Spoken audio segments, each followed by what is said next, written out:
जय श्री कृष्ण। जय श्री कृष्ण। महाराज परीक्षित सुखदेव जी से बोले कि भगवान आप हमें यह सुनाइए कि अजित भगवान ने समुद्र मंथन का कार्य कैसे कराया। इसको सुनने की हमारी बहुत ही महती इच्छा है। सुखदेव जी अनुमोदन किए, बहुत प्रसन्न हुए। बोले एक समय की बात है कि जब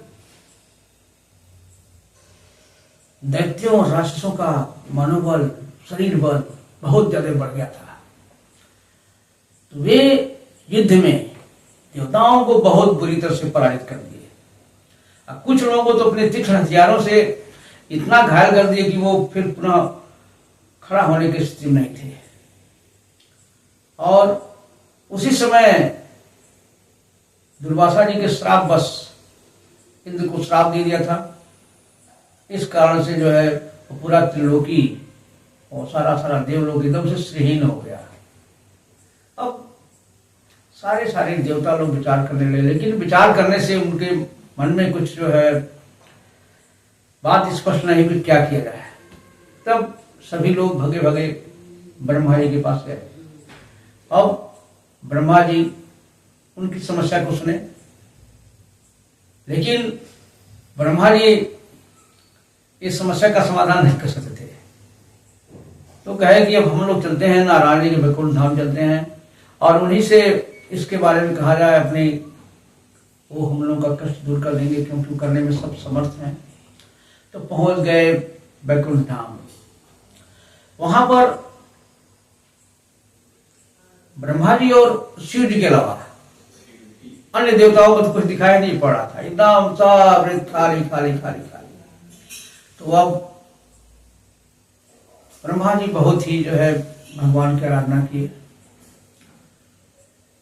कहे प्रभु आप ही से हम सभी पैदा हुए हैं, आप निर्गुण निराकार सगुण साकार जिस रूप में कहा जाए, आप अखिल ब्रह्मांड के नायक। और इस समय हम सभी लोग राक्षसों से प्रताड़ित हैं और इन देवताओं का भी कल्याण हो, कोई उपाय बताइए। अब ब्रह्मा जी की अन्य विनय इतनी सारी प्रार्थना और स्तुति के बाद भगवान साक्षात वहां प्रकट हो गए। कहे ब्रह्मा जी मैं आपकी आराधना से प्रसन्न हूं और मेरा एक सुझाव है कि इस समय आप पहले तो दैत्यों से संधि कर लीजिए। अगर अपना काम बनाने के लिए दुश्मन के भी जो है सहयोग लेनी पड़े तो लेना चाहिए, उनको विश्वास मिलना चाहिए। बाद में काम निकलने के बाद भले ही आप चाहे तो सांप और चूहे वाला व्यवहार कर सकते हैं जो है, लेकिन अभी यही है कि जाकर के आप उससे संधि कर लें और इस योजना को बताइए।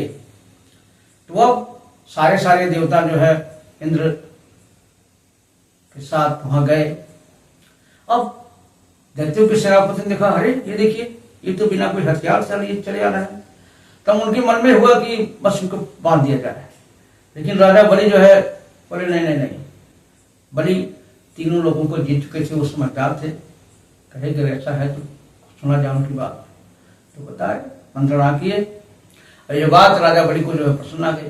कहे ठीक है।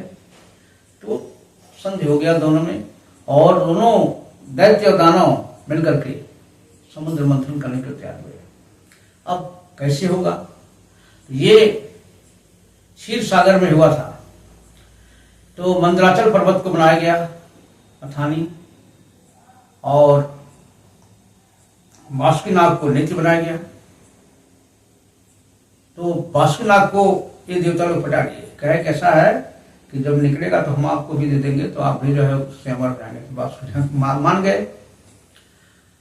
अब सारे बलशाली देवता और राक्षस दैत्य मिलकर के अपने बाहों की थी से जो है उस मंदराचल पर्वत को उखाड़ दिया जाए। अब उसको समुद्र तक ले आना था। तो ये दूरी चूंकि ज्यादा थी तो इन लोगों के बाहों की शक्ति खत्म होने लगी।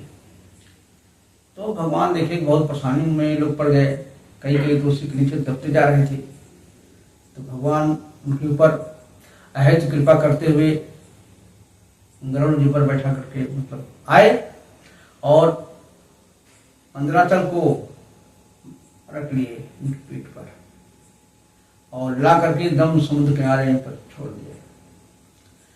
तो अब शुरू हुआ, लेकिन इतना भार ज्यादा था कि मंदराचल पर्वत एकदम समुद्र के नीचे डूबने लगा। अब क्या होगा, सबका चेहरा उतर गया, सब लोग निराश हो गए। तब भगवान को फिर दया आई, कहे कि कैसे होगा। तो भगवान तत्काल एक अति विचित्र अति विशाल कच्छप का रूप बनाए और समुद्र के नीचे जो है जाकर के अपने पीठ पर मंदराचल को धारण कर लिए। अब धीरे धीरे मंदराचल ऊपर की ओर उठने लगा। अब थोड़ा फिर से इन लोगों को जो है आशा हुआ और पुनः तो उस समय जो सहायता की थी उसमें भगवान के उस जन्म में नाम था उनका अजित। तो अजित भगवान जो है वासुदेव के मुख की ओर जाकर के पकड़ लिए। तो उनका अनुसरण करके देवता लोग भी पकड़ लिए। तो अब जब दैत्यों ने देखा कि ये मुंह के ओर हैं, हम किसी तरह से इन लोगों से कम है क्या, और हम वेद शास्त्रों का अध्ययन किए, हम जानते हैं कि सांप की जो पूंछ होती है वो अशुभ है, हम नहीं मानेंगे, और एकदम छोड़ कर किनारे हो गए। तो भगवान तो सब उनकी लीला थी, कह भाई ठीक है लेकिन ऐसा मत गुस्सा मत होइए, चलिए आप ही भाई आइए। तब असुर लोग आ गए मुंह की ओर, पुनः देवता लोग जो है पूंछ की ओर चले गए। और उस समय भगवान उनकी सहायता करने के लिए देवताओं के बीच देवता के रूप बन करके, असुरों के बीच असुर बन करके, और बासुकीनाग के अंदर जो है निद्रा के रूप में, इसलिए कि अगर देखते रहेंगे तो इनको कष्ट होगा और सोए रहेंगे तो पता नहीं चलेगा। और लगे लोग जो है करने।